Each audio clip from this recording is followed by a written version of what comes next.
this package that passed, it's just insane. We were talking a little bit about it first hour, all of the hundreds of millions of dollars that are in this. I mean, heaven forbid we don't pay the pensions and benefits of Ukrainian government officials. And if you think I'm making that up, then you should probably, I refer you to the Deputy Prime Minister of Ukraine herself, who had said that, quote, if they did not receive the promises from the U.S. and EU about financial aid, then they weren't going to be able to pay their pensions and benefits. That's actually her quote. So she's on record as saying that. Financial Times reported it, Wall Street Journal, a lot of other news outlets did as well, and she said it repeatedly. So yeah, that's not really, you're in a war. That's the last thing that you should be worried about funding. So, again, welcome back to the program. Dana Loesch here with you at the top of this third hour, and we're going to talk to our friend Stephen Yates coming up as well. But I mean, not a single thing in here. The Border Patrol I was looking at my notes on that. They were quite upset. Oh, understandably so, about the lack of anything in it. I mean, literally, there was nothing in the bill for any of them. Nothing in for the force multiplier of wall construction, nothing more. Chip Roy had a big statement out about it because he opposed the bills, and he was saying that they were brought forward to achieve a predetermined outcome, an unpaid for aid package that did nothing to secure the border, nothing. And he said Republicans had a show vote on H.R. 3602, which was a version of H.R. 2 that removed E-Verify and then added $10 billion in funding to, support what they said, support some border states. Roy said that he wasn't going to vote for the bill. Or he said, I voted for the bill, but he goes, others were not going to. It was designed to fail under the suspension of rules, he tweeted, as a cover vote because the House Republicans chose not to attach it to that foreign aid package. Now, you remember what I said about that big, giant, $90-something billion foreign aid package? Originally Mike Johnson had it to where it was split into four different pieces. And you had Ukraine funding, Israel funding, Taiwan funding, and then there was going to be a fourth piece to that was promised to be conservative wish list items, i.e. the border, which I think it's weird that would be considered something for conservatives to get some stuff for the border. But it was supposed to be in that.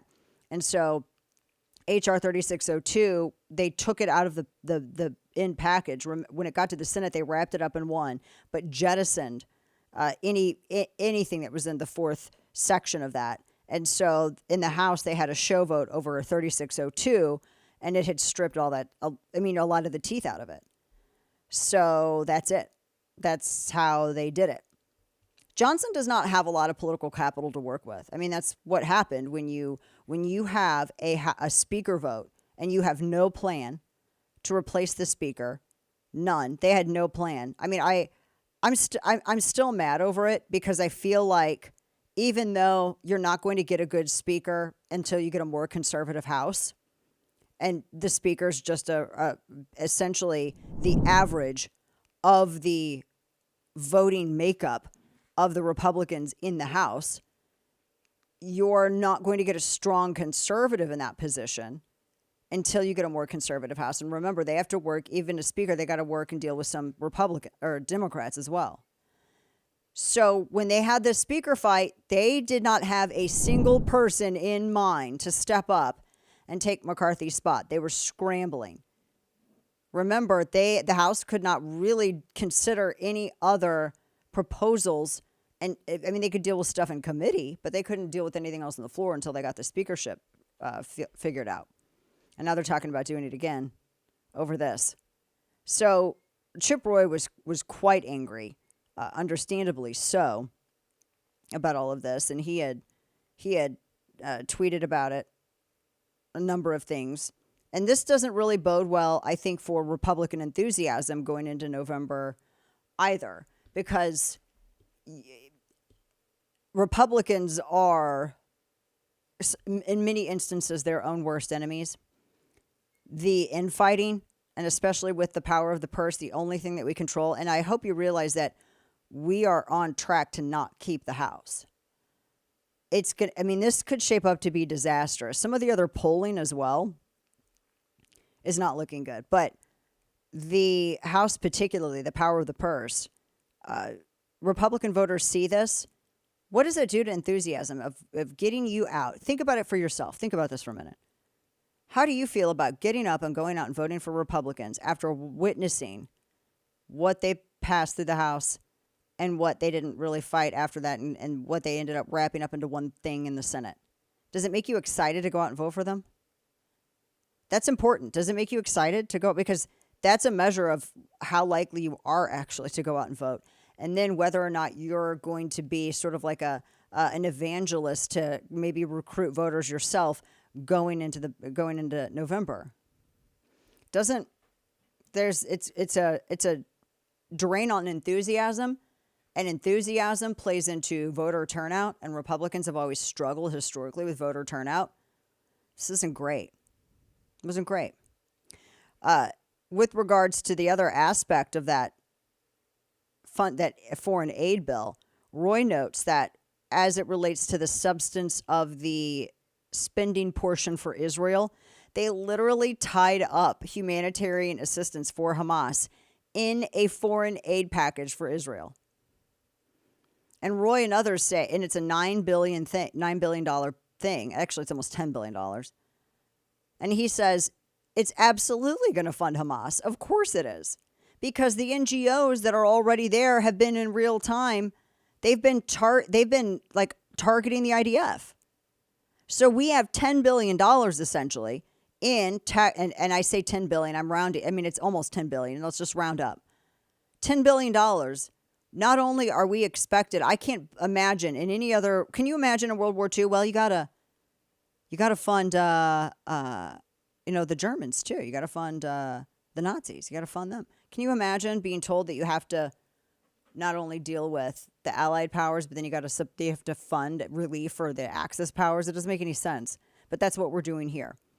And again, Hamas is absolutely going to get this money. It's not going to, they always say, of all the aid that's already been sent over there and all of the money that's already been spent for aid, why is it not reflective? Why can't you see it then? Because Hamas takes it all. Remember, when they found like all of these, when they distributed these health kits, these med kits, and they found them in the tunnels, and they found them at Hamas headquarters under the hospital in Gaza City, that Hamas had taken them and they had used it for themselves.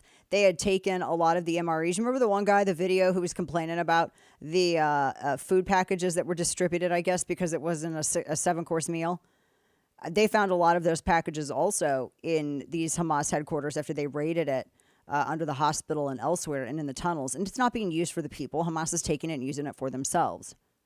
So the fact that that's incorporated in this is asinine. That they were just, Democrats got everything that they wanted, and Republicans didn't get a damn thing. Republicans did not get a single thing in this. Not a thing. And we haven't, Roy says it's $113 billion that we've spent to Ukraine, and only $45 billion of that went to quote unquote lethal aid. And so this is another $60 billion. And he said there's going to be more requests, including demands for rebuilding. And we have to borrow that because we don't have the money for it.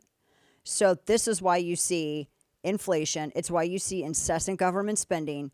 And they're so in the hole, they feel like they have to raise our taxes on top of it. This is just, and it's their spending problem in addition to all of this. So we're borrowing to pay for a foreign conflict in which we have no skin.